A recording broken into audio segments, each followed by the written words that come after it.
అండి. Welcome to Telugu రుచులు. మనం ఇంట్లోనే సింపుల్‌గా సాంబార్ రైస్ ఎలా ప్రిపేర్ చేయాలో చూద్దాము.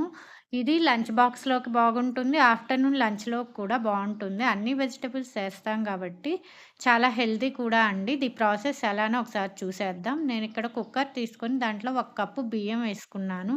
అదే కప్‌లో సగం వరకు పప్పు కూడా వేసుకున్నానండి. పప్పు గింజలు వేసేసుకొని వాటర్ పోసుకొని నీట్‌గా క్లీన్ చేసేసుకున్నాను. దీంట్లోకి మనం 1:30 కప్పు తీసుకున్నాం కాబట్టి మొత్తం 3 కప్పుల వాటర్ పోసేసుకొని దీన్ని మూత పెట్టేసుకొని మనం స్టవ్ మీద పెట్టేసుకోవాలండి. ఈ మనకు కావాల్సిన వెజిటబుల్స్ అన్నిటిని కూడా మనం పక్కన పెట్టేసుకొని కొంచెం చింతపండును కూడా ఒక గిన్నెలో నానపెట్టేసుకోవాలండి. ఒక 10 మినిట్స్ వరకు నానపెట్టేసుకొని మన వెజిటబుల్స్ అన్నిటిని ఈ విధంగా కట్ చేసి పక్కన పెట్టేసుకోవాలి. ఆ తర్వాత ఒక గిన్నెని స్టవ్ మీద పెట్టేసుకొని దాంట్లోకి ఒక 3 స్పూన్స్ ఆయిల్ వేసి దాంట్లో కొంచెం జీలకర్ర, 2 ఎండుమిరపకాయలు, అలాగనే తిరగమాత గింజలు కూడా వేసేసుకొని 4, 5 వెల్లుల్లి, అలాగనే ఒక ఆనియన్ కూడా కట్ చేసి వేసేసుకొని కరివేపాకు ఉంటే కరివేపాకు కూడా వేసుకోండి. ఫ్లేవర్ బావుంటుంది. అలానే మనం కట్ చేసుకున్న వెజిటబుల్స్‌లో ఫస్ట్ టమోటాను వేసేసుకోండి. దాన్ని కొంచెం సేపు మనం మగ్గించుకోవాలి. అది కొంచెం మెత్తగా అయిన తర్వాత మిగిలిన వెజిటబుల్స్ అన్నిటిని కూడా మనం కట్ చేసుకున్నవి దీంట్లో వేసేసుకోవాలండి. వీటన్నిటిని కూడా బాగా కలుపుకోవాలి. ఈ ప్రాసెస్ అంతా కూడా మనం సిమ్‌లోనే చేసేసుకోవాలండి. హై ఫ్లేమ్ పెట్టుకోకూడదు. ఇవి ఉడకటం కోసం కొంచెం సాల్ట్ వేసేసుకోండి. అలానే కొంచెం పసుపు కూడా వేసేసుకొని వీటిని బాగా కలుపుతూ ఉండండి. ఈ మొత్తం కూడా కొంచెం మెత్తబడి ఆయిల్ సెపరేట్ అయ్యేంత వరకు ఈ విధంగా కలుపుకుంటూ ఉండాలి. ఇది కొంచెం మెత్తబడిన తర్వాత దీంట్లోకి మీ దగ్గర కొత్తిమీర ఉంటే కొంచెం కొత్తిమీర కూడా వేసుకోండి. ఫ్లేవర్ బావుంటుంది. మూత పెట్టేసి కాసేపు ఉడికించుకోవాలండి.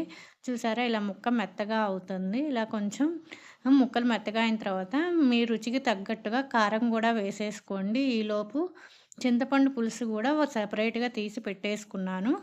దీంట్లోకి ఈ విధంగా ఉడికిన తర్వాత ధనియాల పొడి కూడా వేసేసుకోండి ఉంటే. వేసేసుకొని ఒకసారి కలుపుకోవాలి.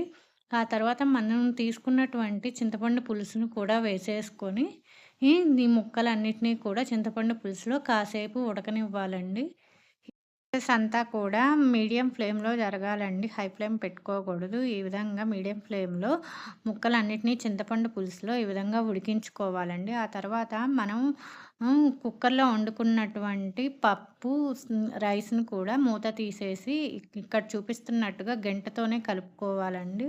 పప్పు గుత్తి కాకుండా గెంటెతో కలుపుకుంటే కొంచెం మెత్తగా అయిపోతుంది. ఆ తర్వాత మనం ప్రిపేర్ చేసుకున్నటువంటి రసంని ఈ అన్నంలోకి వేసేసుకోవాలి. లేదంటే ఆ రసం దాంట్లోకైనా మనం అన్నం వేసేసుకోవచ్చు. నేనిక్కడ కుక్కర్‌లో చేశాను కాబట్టి అన్నం కుక్కర్‌లోనే వేసేసుకొని దీనికి సరిపడా చింతపండు పులుసు ఉన్నటువంటి రసం మొత్తాన్ని కూడా వేసేసుకొని ఈ విధంగా కలుపుకోవాలి.